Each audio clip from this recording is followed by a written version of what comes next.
Marine Nathan Cross thought he was simply keeping an 8-year-old promise to a fallen brother.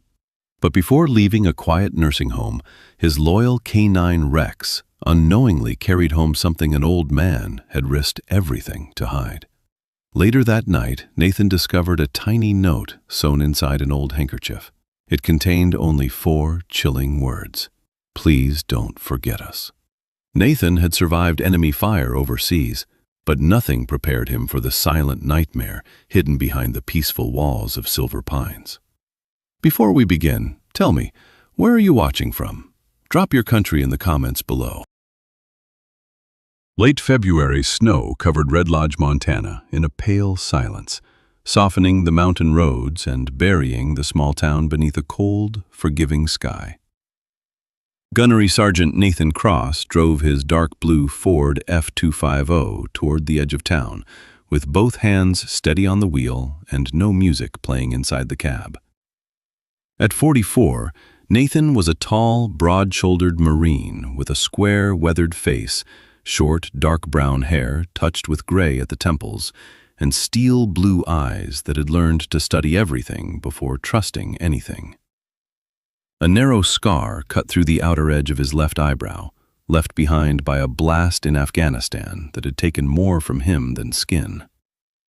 He was not an unfriendly man, but years of war had made him careful with words, careful with emotion, and even more careful with promises. Beside him sat Rex, a 7-year-old German Shepherd canine with a muscular frame, thick black and tan fur, alert amber eyes, and a graying muzzle that made him look older than his instincts allowed.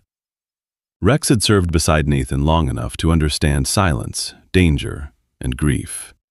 He rarely barked without reason. Most of the time, he watched.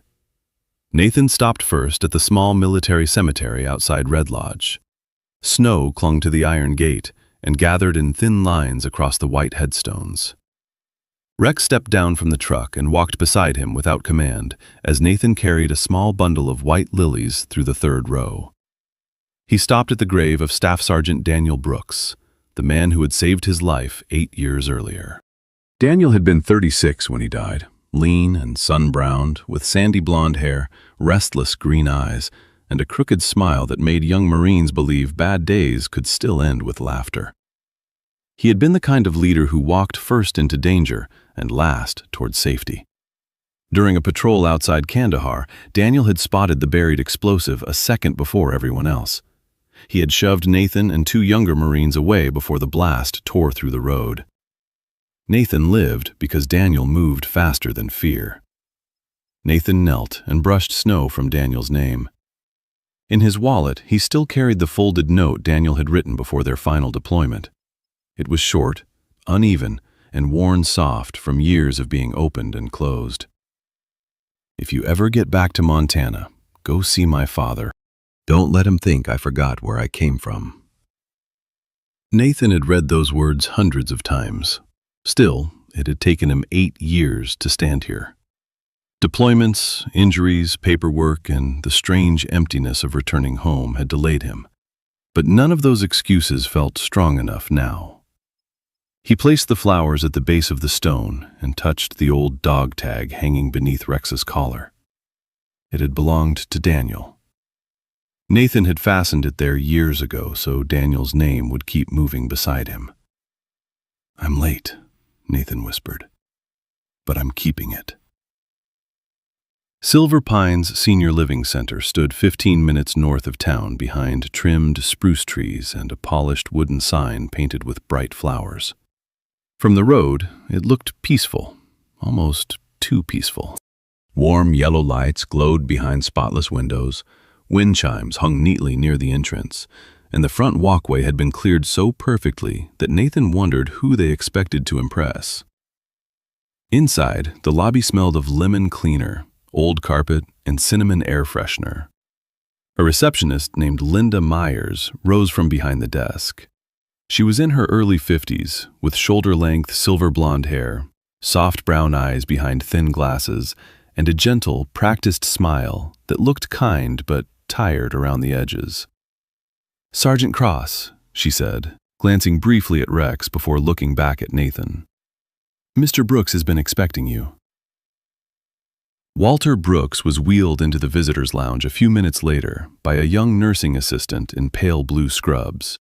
Walter was 86, tall, even in a wheelchair, with a thin frame, broad old shoulders, neatly combed white hair, and large, rough hands that still looked made for carpentry tools rather than hospital blankets. His face was deeply lined from Montana winters and a lifetime of outdoor work, but his pale gray eyes sharpened the moment he saw Rex. Then he saw the dog tag. His hand trembled as he reached toward it. When his fingers touched Daniel's name pressed into the metal, his mouth opened, but the first breath carried no words, only grief. Nathan crouched in front of him. "Sir, I'm Nathan Cross. I served with your son." Walter looked at him for a long time, then gripped his shoulder with surprising strength. "Danny said you were stubborn," he whispered. "Said you'd argue with thunder if it stood in your way." They talked for nearly an hour. Nathan showed him an old photograph from Afghanistan, Daniel standing with one arm thrown around Nathan's shoulders, both men younger than memory had any right to preserve. He told Walter how Daniel shared coffee during freezing mornings, how he could calm frightened Marines with one dry joke, how he had saved lives before the day he gave his own. Walter listened quietly, one hand resting on Rex's neck. Sometimes he smiled. Sometimes he turned toward the window so Nathan would not see the tears forming. But Nathan noticed something else. Whenever footsteps passed the open doorway, Walter stopped speaking. His hand tightened on Rex's fur. His eyes dropped to the blanket across his knees. The change was small, but Nathan had spent half his life reading fear in rooms where nobody dared name it. When visiting time ended, Nathan stood and clipped Rex's leash back onto his collar. Walter leaned forward slowly to pet the dog one last time. His fingers moved beneath the leather strap with the tenderness of a grieving father touching the last piece of his son still close enough to hold. Nathan thanked him and promised to return. He did not see the folded handkerchief slip under Rex's collar. That evening, inside Nathan's quiet cabin outside town, Rex refused to settle near the fireplace. Again and again, he carried an old handkerchief to the kitchen table and dropped it beside Nathan's coffee mug. Nathan finally picked it up, thinking Walter had given him a keepsake. Then he noticed the stitching along one corner was newer than the cloth itself. His stomach tightened. He took out a small pocket knife and carefully cut through the thread. Inside was a yellowed scrap of paper, folded smaller than a postage stamp. The handwriting shook across the page. "Please don't forget us." Nathan looked down at Rex. The dog stood perfectly still, eyes fixed on the handkerchief, as if he had known from the beginning that Walter Brooks had not handed them a memory. He had handed them a warning. The next morning, Red Lodge woke beneath a hard frost, and Nathan Cross sat at his kitchen table, staring at the note until the coffee in his mug went cold. The words were simple, but they carried a weight Nathan could not put down. "Please don't forget us. Not me. Us." That single word changed everything. Walter Brooks had not been asking for comfort, and he had not slipped Rex a keepsake out of grief. He had risked something. Nathan knew that because fear had a pattern. It showed itself in lowered eyes, unfinished sentences, and hands that tightened whenever footsteps passed a doorway. He had seen that same fear overseas in villages where civilians smiled at armed men because smiling was safer than speaking. Rex lay near the fireplace, his black and tan body stretched across the rug, but his amber eyes remained open and fixed on the handkerchief. The old dog tag on his collar caught the morning light each time he breathed, and Nathan felt the old pull of duty settling into his bones. He did not drive back to Silver Pines angry. Anger was loud, and loud men were easy to dismiss. Instead, Nathan called the facility and asked whether Rex could be added to their volunteer therapy dog program. By noon, he was standing again inside the bright lobby of Silver Pines Senior Living Center, holding Rex's leash loosely in one hand and the folded handkerchief hidden deep inside his jacket pocket. This time, the woman who came to greet him was not Linda at the desk. She was Patricia Sloan, the director of Silver Pines. Patricia was 58, tall and slender, with smooth chestnut brown hair swept into a careful twist, pale skin kept flawless beneath light makeup, and blue eyes that seemed warm only because she had trained them to be. She wore a cream blazer over a soft lavender blouse, pearl earrings, and the calm smile of someone who understood exactly how families wanted kindness to look. Her voice was gentle, polished, almost musical. "Sergeant Cross?" she said, extending both hands as if welcoming an old friend. "Walter told us how much your visit meant to him, and this must be Rex. What a beautiful animal." Rex did not step forward. He simply watched her. Nathan noticed that too. Patricia's smile held, but only because she had practiced keeping it there. "Our residents adore animals," she continued. "A therapy dog visit could be wonderful for morale." Behind her stood Dennis Crowley, the operations manager. Dennis was 51, thick-necked and square-bodied, with close-cut iron-gray hair, a clean-shaven jaw, and small dark eyes that moved over people the way inventory managers checked shelves. He wore a navy vest with the Silver Pines logo stitched on the chest and carried a clipboard tucked beneath one arm. Unlike Patricia, he made no effort to seem warm. He did not look cruel. That made him harder to read. His face belonged to a man who believed rules mattered more than people. And somewhere in his past, Nathan guessed, Dennis had learned that control was easier than compassion. "Dogs stay out of medication areas, laundry, and resident property rooms," Dennis said. "No exceptions." Nathan nodded once. "Understood." The first hour looked harmless. Rex moved through the common room with careful patience while elderly residents reached out to touch his fur. Some smiled, some whispered to him. Some simply rested their hands on his back, as if borrowing his steadiness for a moment. Nathan watched everything. The clean floors, the fresh flowers, the framed photographs of residents laughing at holiday parties, the way staff members became brighter whenever Patricia entered the room, the way that brightness vanished the moment she left. Near the window sat an elderly woman with silver hair braided down one shoulder and skin so thin Nathan could see the blue veins beneath it. Her name tag read, Mrs. Lorna Whitaker. She looked about 83 and wore a pale yellow cardigan buttoned unevenly over a floral dress. When Rex approached, Lorna cupped his face with both hands and began to cry without making a sound. Nathan crouched beside her. "Ma'am?" She leaned close to Rex's ear instead of answering Nathan. "I had a collie once," she whispered. "Before they said pets made people confused." Her fingers trembled against Rex's muzzle. 4 months, she added. 4 months since anything living came close because it wanted to. Before Nathan could ask what she meant, a young aide appeared at Lorna's shoulder. The aide was a thin man in his mid-20s with sandy hair, tired skin, and red-rimmed eyes from too many double shifts. His badge read Aaron Pike. "Mrs. Whitaker needs rest," he said quickly, though his voice held more fear than authority. He guided her wheelchair away before she could speak again. Across the room, Walter Brooks sat near a bookshelf with a puzzle open in front of him. He looked smaller than the day before, his white hair neatly combed, his hands folded too carefully in his lap.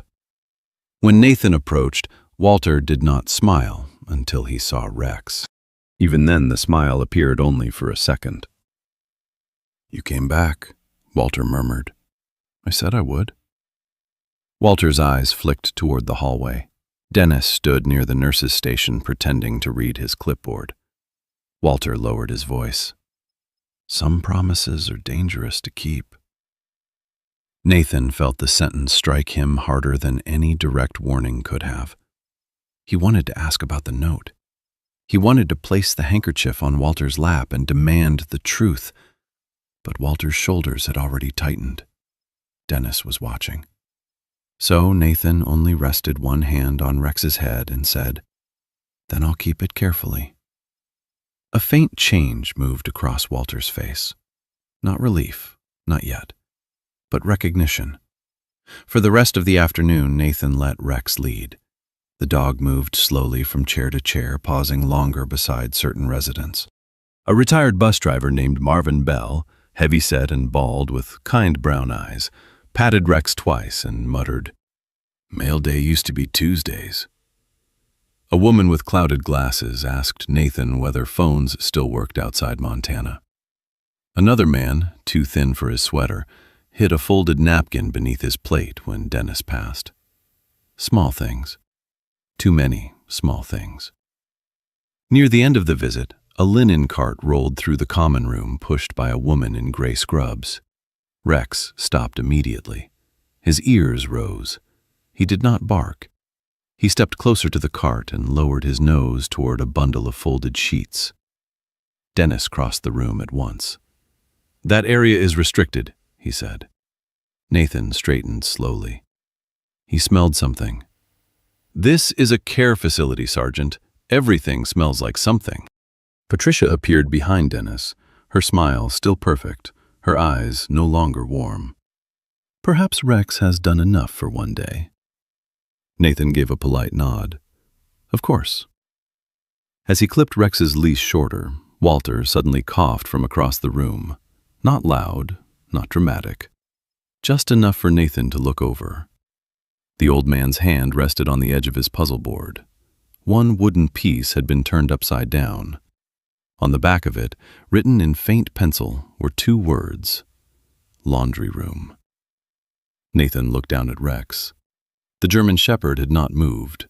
He stood facing the hallway where the linen cart had disappeared, silent and rigid, as if every instinct in him already knew where the next answer was waiting. Snow turned to freezing rain over Red Lodge, tapping against the windows of Silver Pines like impatient fingers, while Nathan Cross returned for his 4th week of volunteer visits. By then, the staff had grown used to seeing the tall Marine and his quiet German shepherd moving through the common rooms every Tuesday and Thursday afternoon. That was exactly what Nathan wanted. Suspicion faded when a man became part of the routine. He never asked questions too directly, never looked too long at locked doors, and never let his face change when Dennis Crowley passed through the hallway with that clipboard pressed against his chest like a badge of authority. Rex understood the rhythm too. The 7-year-old canine moved calmly from resident to resident, accepting trembling hands on his fur, lowering his head for those who could not bend, and stopping just long enough beside Walter Brooks for the old man to brush his fingers against Daniel's dog tag.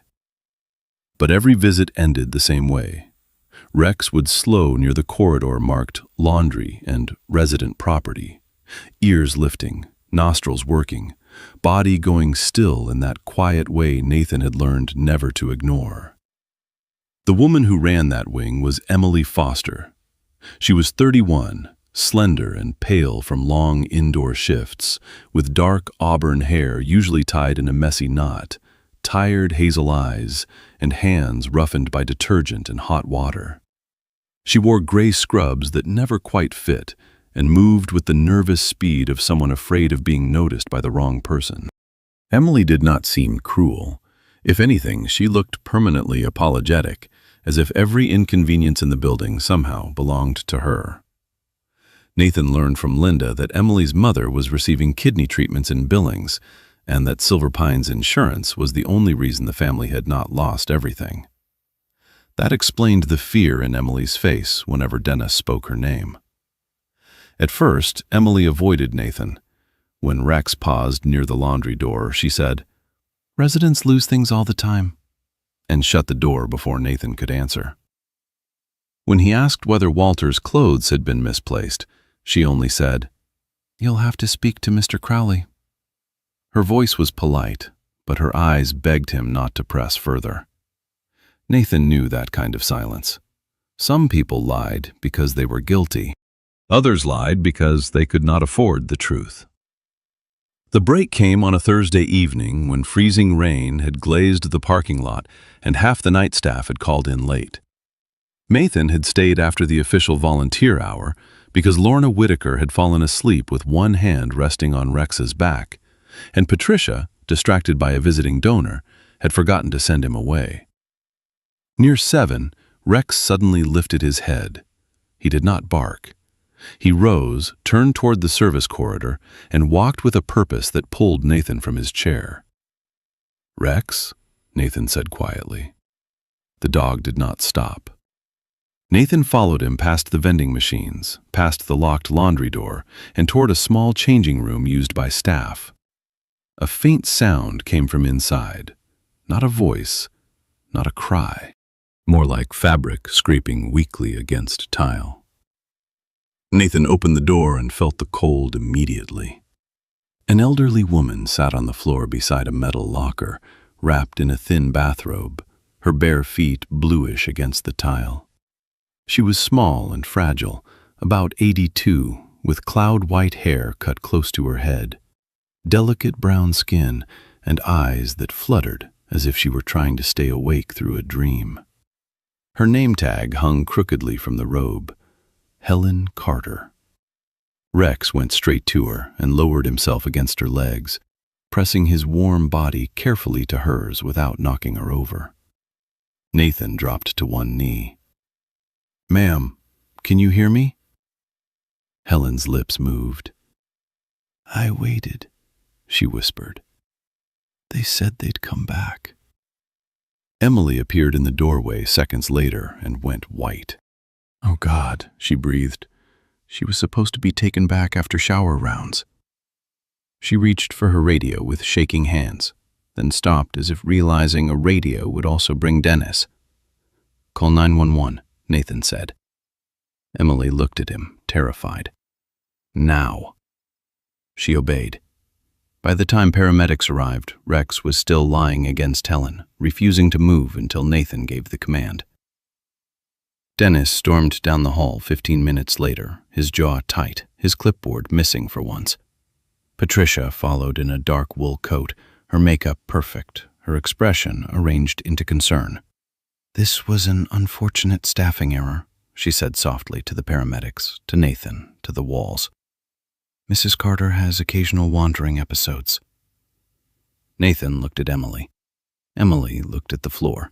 Later, in the shadowed laundry room, after everyone else had scattered, Emily finally broke. "It isn't just wandering," she whispered. Her arms were folded across her stomach as if she might physically hold herself together. "Sometimes they leave people waiting because the shift is short, sometimes because someone complained, sometimes because Dennis says they need to learn patience." Nathan said nothing. Emily wiped at her eyes angrily. "I thought I was just doing paperwork. If I found notes in pockets, letters, little scraps, anything, I was told to turn them over. Resident privacy, facility policy. That's what he said." Her voice cracked. "Then I started seeing the same names, same families, same residents asking why nobody wrote back." She led him to an old metal cabinet behind 2 rolling carts of folded sheets. The label on the front read, "Unclaimed Personal Items." Emily unlocked it with a key from her pocket. Inside were plastic bins filled with scarves, socks, sweaters, handkerchiefs, greeting cards without envelopes, and small folded cloths that smelled of soap and old fear. Nathan opened the first handkerchief. A seam had been stitched shut by trembling fingers. Inside was a note. "My son never got my letters." The next one said, "They keep my phone after dinner." Another read, "Please tell Anna I did not stop loving her." Then Nathan found a pale blue scarf with a square of paper hidden in the hem. The writing was barely legible. "Tell my daughter I'm still alive." For a long moment, the only sound was the industrial dryer turning behind them. Nathan photographed what he could with his phone, hands steady though his chest felt cold. Before he could finish, footsteps sounded in the hall. Emily locked the cabinet fast. Rex turned toward the door, silent and rigid. Dennis's voice came from the other side. "Emily?" She looked at Nathan with terror in her eyes. The next morning, Nathan returned during visiting hours and went straight to the common room. Walter's chair by the bookshelf was empty. Patricia found him before he reached the nurse's station. "Mr. Brooks was transferred early this morning," she said gently. "Family request." Nathan stared at her. Then he called Rebecca Brooks. A woman answered on the third ring, her voice sharp with worry and distance. Rebecca was Walter's 56-year-old daughter, a school principal in Seattle, with a controlled tone that sounded like she had spent her life holding rooms together. "Transferred?" she repeated. "Sergeant Cross, I'm in Washington. I didn't sign anything." 2 days later, Walter returned to Silver Pines. He sat in his wheelchair near the window, eyes dull, mouth slack, hands loose in his lap. The man who had remembered Daniel's dog tag now looked through Nathan as if Nathan were a stranger. Rex stepped forward and touched his nose to Walter's hand. Walter did not move. Nathan looked down the hall toward the laundry room, then toward Dennis Crowley's closed office. Silver Pines was no longer hiding its secrets. It was erasing the people who knew them. Morning came gray over Red Lodge, and Nathan Cross understood that Silver Pines was no longer a place to watch. It was a place to stop. Walter Brooks had returned with empty eyes. Emily Foster had handed over the first real proof, and Rex had led Nathan to voices sewn inside old clothes. Nathan spent the next 2 nights inside his cabin, spreading photographs, copied property logs, medication sheets, and handwritten notes across the kitchen table. He did not move like an angry son or a grieving friend. He moved like a Marine, preparing for a mission where one mistake could bury everyone he was trying to protect. Rex lay beside his chair, still and watchful, Daniel's dog tag resting against his black and tan fur. Every so often, the German shepherd lifted his head toward the handkerchief Walter had given him, as if reminding Nathan where the whole thing had started. Nathan's first call was to Rebecca Brooks. Walter's daughter was 56, a school principal from Seattle with straight, dark hair streaked silver at the sides, tired hazel eyes, and the controlled voice of a woman who had spent decades staying calm in rooms full of frightened children. But when Nathan told her Walter had been returned, sedated after a transfer she had never approved, her silence changed. It became sharp. Within 24 hours, she was in Montana with a folder full of letters, call logs, old birthday cards, and photographs she had mailed to her father but never received answers for. Nathan did not have to convince her anymore. Silver Pines had done that for him. Together, they began calling families connected to the names hidden in the cloth scraps Emily had saved. Some people answered with suspicion, some with guilt. Some broke down before Nathan finished speaking. By the end of the week, the pattern was undeniable. Families had been told their parents were resting, confused, unavailable, or unwilling to speak. Residents had been told their children were busy, distant, or had stopped writing. Between both sides sat Silver Pines, smiling politely while it cut every thread that tied the old to the living world outside. Emily met Nathan behind a closed feed store after dark, wearing a faded brown coat over her gray scrubs. At 31, she looked younger beneath the streetlight, pale and thin, with auburn hair tucked into a knit cap and hazel eyes swollen from crying. She handed Nathan a canvas bag with both hands. Inside were copied medication changes, resident property records, staff memos, and shift notes. "Dennis changed the cabinet lock," she whispered. "I got these before he did." Her hands shook badly. "If they fire me, my mother loses insurance." Nathan looked at her for a long moment. "You still came." Emily swallowed. "Helen almost froze because I stayed quiet too long." The documents revealed the shape of the cruelty. Residents who asked too many questions were marked as agitated. Residents who requested family calls were listed as emotionally unstable after outside contact. Hearing aids, glasses, phones, letters, and photographs were entered under phrases like secured for resident stability. Medication increases appeared shortly after complaints. Walter's name appeared on 3 separate notes signed by Dennis Crowley and approved by Patricia Sloan. Then Rebecca found the motive. Silver Pines was preparing to be sold to North Star Haven Group, a private healthcare chain buying small elder care facilities across rural states. The sale depended on clean satisfaction reports, low complaint numbers, stable residents, and polished family communication records. Patricia's kindness had not been kindness. It had been marketing. Dennis's control had not been discipline. It had been damage management. The elderly were not being silenced because they were difficult. They were being silenced because their suffering could lower the price. Nathan knew papers mattered, but papers could be explained away. Patricia could call Emily unstable. Dennis could call Walter confused. Families could be dismissed as emotional. They needed something no polished administrator could smooth over. Rex found it. During a volunteer visit 2 days later, the dog stopped outside a narrow hallway near the chapel. It was not the laundry corridor this time. His ears rose, his body stiffened, and he pressed his nose against the bottom of a locked door marked Community Media Room. Dennis appeared almost instantly from the nurse's station, moving too quickly for a man who claimed nothing was wrong. "That room is closed," he said. His square face remained blank, but his dark eyes fixed on Rex with open dislike. "Old equipment, nothing for visitors." Nathan kept his voice calm. "Then it won't matter if the state sees it." Dennis did not answer. The inspection happened the next afternoon. Rebecca arrived with 14 families, not shouting, not storming, but carrying proof in their hands. Emily stood near the lobby wall, pale but present. With them came Clara Jensen, a state elder care investigator from Helena.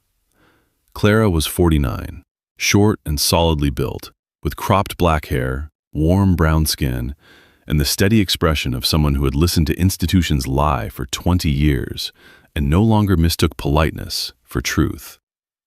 Her grandmother had died, neglected in a facility, when Clara was young, and that loss had made her patient, exacting, and very difficult to intimidate. Patricia Sloan greeted them in a soft cream dress, chestnut hair perfect, pearl earrings bright against her throat. Her smile was wounded, but controlled. "Of course we will cooperate," she said. "We care deeply about transparency." Dennis stood behind her with his hands folded and his jaw tight. Clara asked for the community media room. Patricia's smile faltered. Inside, the room smelled of dust and warm plastic. A tarp covered an old video station where residents had once recorded messages for family members. Locked bins lined the wall. Clara ordered them opened. Inside were tablets, memory cards, printed emails, birthday videos, greeting cards, family photographs, and personal phones tagged by resident name. Rebecca found a video file labeled W. Brooks, December. Clara played it. Walter appeared on the screen, thinner but clear-eyed, sitting in the same visitor's lounge where Nathan had first met him.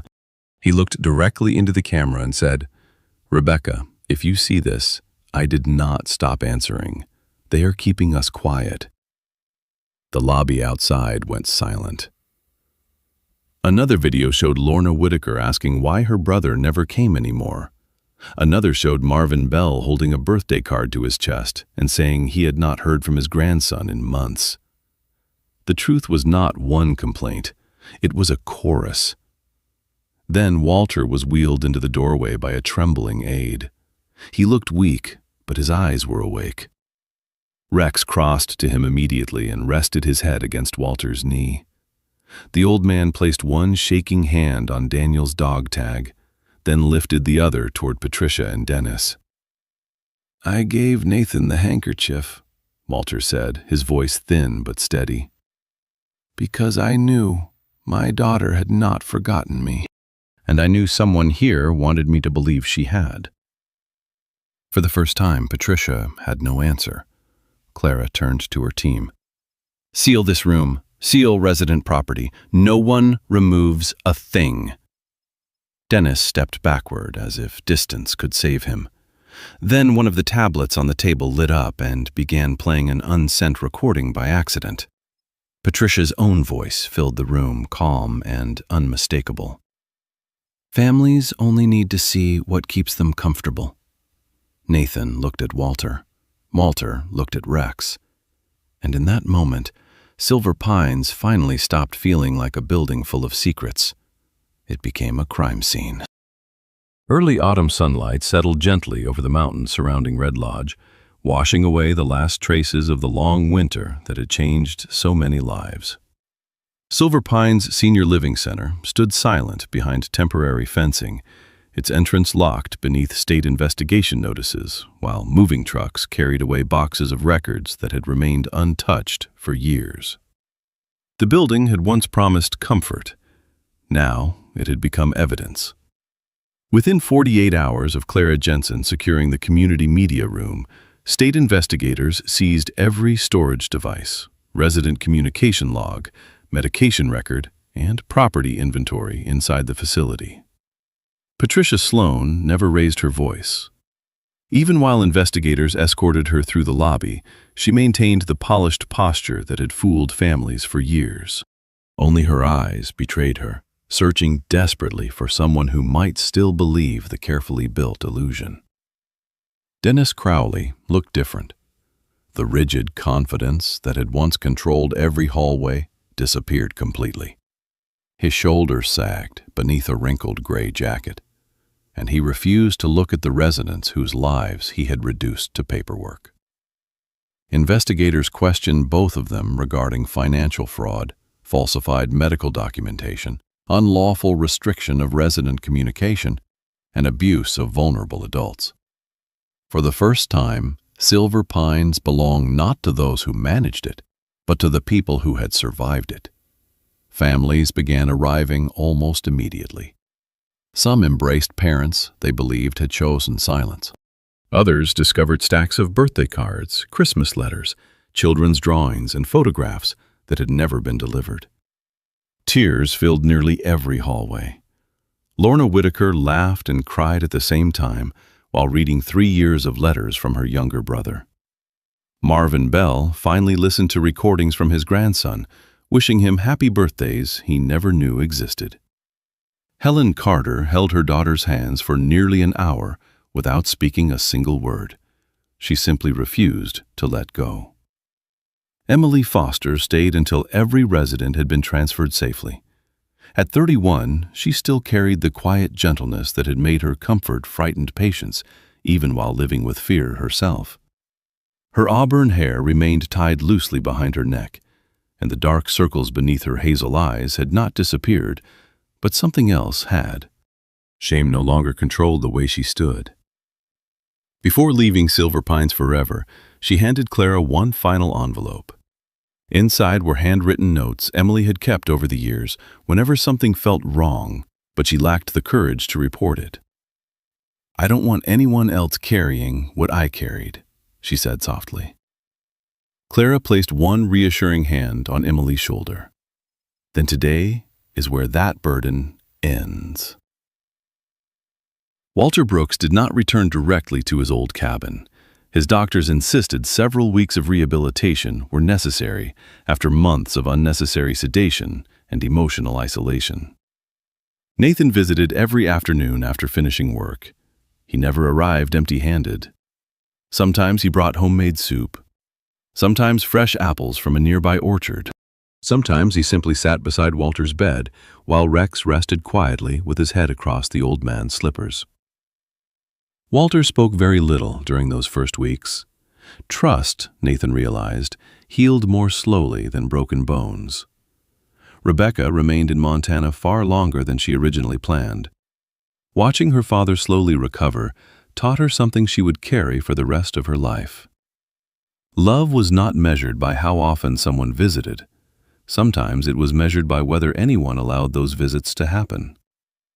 Every evening she read aloud the letters Walter had missed over the previous 3 years. They laughed over forgotten family stories, cried over missed holidays, and slowly stitched together conversations that should never have been stolen in the first place. Late one October afternoon, Walter finally returned to the cedar cabin he had built with his own hands decades earlier. The air smelled of pine needles and wood smoke.